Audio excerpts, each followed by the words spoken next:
Salut tout le monde, j'espère que vous allez bien les amis. On est parti pour une nouvelle vidéo. On va regarder premièrement le programme qui attend les merengues sur les toutes prochaines semaines. Donc de ce week-end et la reprise de la Liga jusqu'à la prochaine trêve internationale qui aura lieu donc début du mois d'octobre. Le Real va donc jouer 7 matchs et ça sera 7 matchs tous les 3 jours.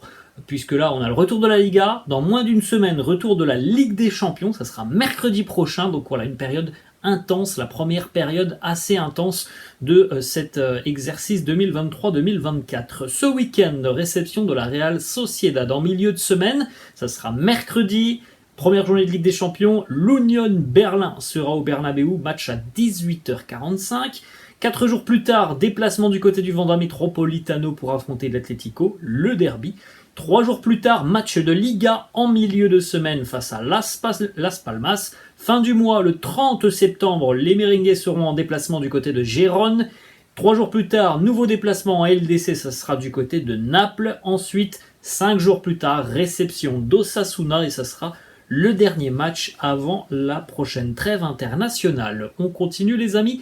Les deux, une des quotidiens madrilènes, AS qui titre Bellingham superstar, le joueur du Real Madrid et de l'Angleterre, qui est tout simplement à l'heure actuelle le meilleur joueur au monde, presque on peut le dire, hein, je pense depuis le début de saison. Il a envie de tout gagner. D'ailleurs, Jude Bellingham, on regardera une déclaration dans quelques instants du côté de la presse britannique. On pense que Jude Bellingham est l'heureux élu pour que l'Angleterre remporte pourquoi pas l'Euro 2024. On enchaîne la une du quotidien Marca, là aussi, c'est Jude Bellingham avec cette phrase d'accroche « El cielo es su limite ». Le ciel est sa seule limite. Alors ça, c'est une phrase qui a été prononcée par Gareth Bale. Alors, Gareth Bale, à l'aise sur un cours de golf. Petite interview auprès du Gallois qui s'éclate maintenant. On sait que c'est un grand passionné de golf. Il a mis le foot de côté. Voilà, on le voit maintenant s'éclater sur les greens de golf. Tant mieux pour lui. Hein.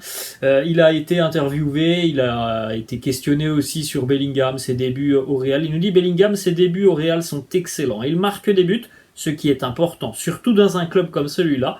S'il continue à travailler et à faire ce qu'il fait, le ciel sera sa seule limite. Une petite déclat de Jude Bellingham sur ses objectifs. Il nous dit l'un de mes rêves, l'un de mes objectifs est de remporter tout ce qui est possible, que ce soit avec la sélection anglaise, mais aussi avec le Real Madrid. On enchaîne, on a une petite information. Reprise de l'entraînement aujourd'hui à 17h pour les internationaux et les derniers internationaux qui ont joué il y a à peu près 48 heures maintenant. Tout le monde devrait être de retour à l'entraînement. Aujourd'hui, on aura une petite information dans quelques secondes assez intéressante sur Aurélien Tchouaméni. On fait un petit point sur ce qu'il s'est passé, notamment lors de cette période de trêve internationale où certains joueurs ont eu du temps de jeu, d'autres n'en ont pas beaucoup eu. On regarde donc Dani Carvajal, 180 minutes jouées, donc les deux matchs avec la sélection espagnole, 2 passes décisives. Aurélien Tchouaméni, 180 minutes pour un but. Valverde, un but, une passe D en 180 minutes. Rudiger, 180 minutes aussi. Rodrigo, avec le Brésil, c'est 2 buts et une passe D. Modric, 151 minutes. Bellingham, 149 un but, une passe D.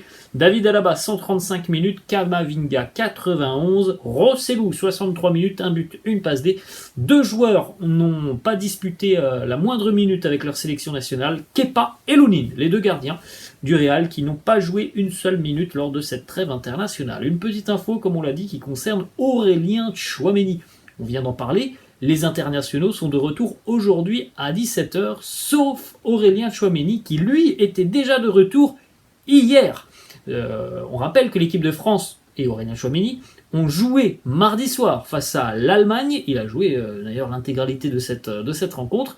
Il était de retour hier à Valdebebas, au centre d'entraînement. D'ailleurs, tout le monde a été surpris de voir Tchouaméni déjà de retour le lendemain, alors que, comme pour tous les internationaux, tu as toujours une journée de battement pour effectuer ton retour auprès de ton club. Et voilà, bravo Aurélien Tchouaméni qui est tout de suite revenu se mettre au boulot du côté de Madrid. Ça, c'est une belle mentalité et la bonne attitude d'Aurélien Tchouaméni. Petite information qui concerne l'entraînement de la veille. Dani Ceballos et Ferland Mendy ont réalisé une partie de l'entraînement avec le groupe.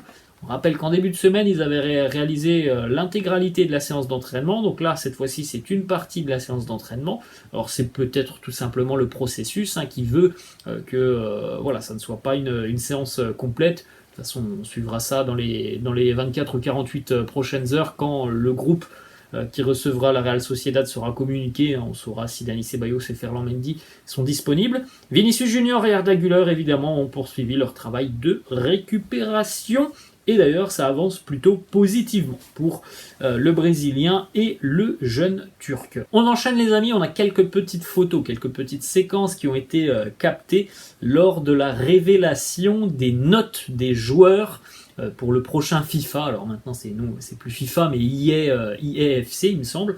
Donc voilà, quelques petits échanges entre certains joueurs du Real qui parfois étaient un petit peu déçus de leur note et ils pensaient qu'ils pouvaient espérer mieux. Par exemple, Jude Bellingham, sur les 62 en physique de Rodrigo, il lui a dit cette année tu vas à la gym, l'année prochaine ça sera mieux. Ensuite, autre petit échange entre Jude Bellingham et Lucas Vazquez. C'est Lucas Vazquez qui demande à Jude combien tu penses que tu vas avoir niveau tir. Jude qui répond 80 et au final c'est 75 pour Bellingham.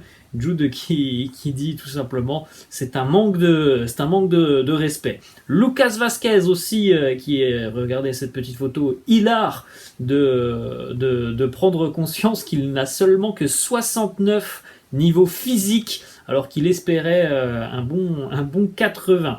On enchaîne, Brahim Diaz qui dit à Lucas Vazquez tu as 80 niveau passe et moi seulement 77. Lucas Vazquez qui lui rétorque est-ce que tu sais combien de balles tu peux perdre?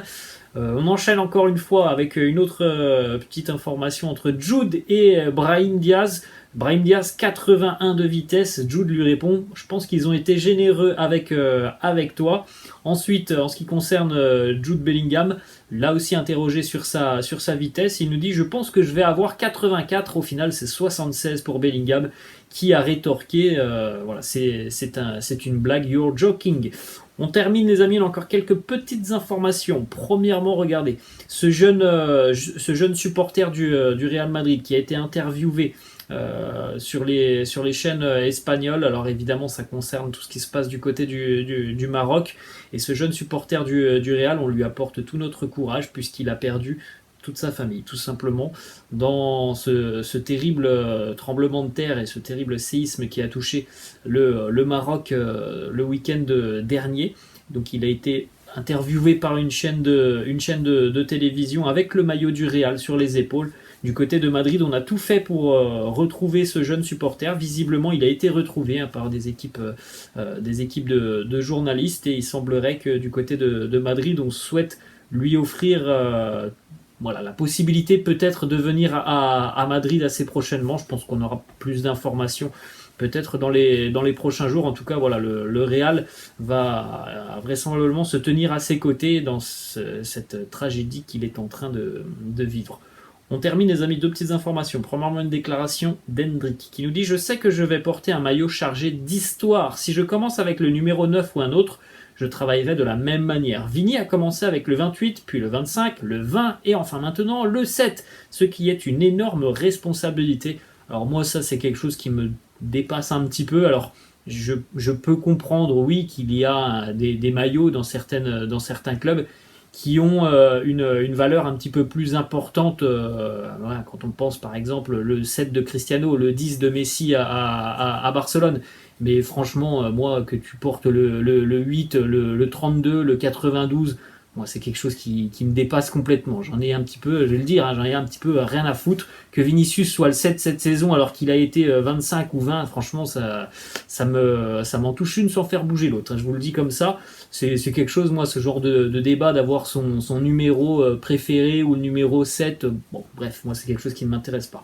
On continue, les amis. Une dernière petite déclaration, celle de Rafael Varas, ancien coach de Julián Álvarez en 2022. Il nous dit Julian peut porter le maillot du Real à tout moment. On rappelle que Julian Alvarez avait été effectué des détections du côté de Madrid, alors bien avant la consécration du côté de River Plate. River Plate il était encore très jeune quand il a porté le maillot du Real lors d'un stage de découverte. Mais voilà, on rappelle que c'est une cible aussi pour le Real l'été prochain, potentiellement, s'il y a un échec sur le dossier Kylian Mbappé. Voilà les amis, la fin de cette vidéo, j'espère que ça vous a plu. N'hésitez pas comme d'habitude à lâcher un petit pouce bleu. N'hésitez pas non plus à vous abonner à la chaîne, je vous laisse et je vous dis à la prochaine. Ciao.